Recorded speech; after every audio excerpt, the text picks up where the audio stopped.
মঙলবাৰক হনুমানৰ দিন বুলি গণ্য কৰা হয়। মঙলবাৰে দিনটোত হনুমান আৰু মংগল দেৱতাক বিশেষভাৱে পূজা কৰা হয়। এই দিনটোত জীৱনৰ লগত জড়িত সকলো সমস্যা দূৰ কৰাৰ বাবে কিছু ব্যৱস্থা গ্ৰহণ কৰিলে সকলো ধৰণৰ ইচ্ছা পূৰণ হয় বুলি বিশ্বাস কৰা হয়। কলিযুগত হনুমানক পূজা কৰি সকলো কামনা সোনকালে পূৰ্ণ হয় বুলি বিশ্বাস কৰা হয়। এইকাৰণে হনুমানক কলিযুগৰ দেৱতা বুলি কোৱা হয়।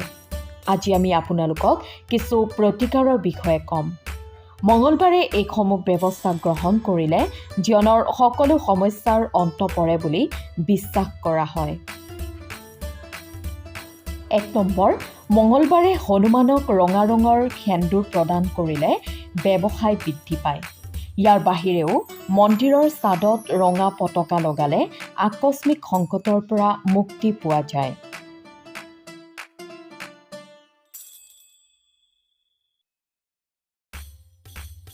2 নম্বৰ, মঙলবাৰে হনুমান চালিচা, বজৰং বান, সুন্দৰ কাণ্ড, ৰাম সুৰক্ষা স্তোত্ৰ আবৃত্তি কৰিব লাগে।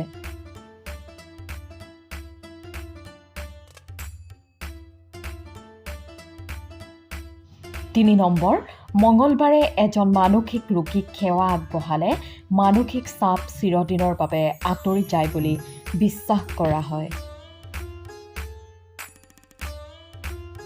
4 নম্বৰ, যিকোনো মঙলবাৰে বছৰত এবাৰ ৰক্তদান কৰিলে হনুমানজীৰ কৃপাত দুৰ্ঘটনাৰ পৰা হাত সাৰিব পাৰি।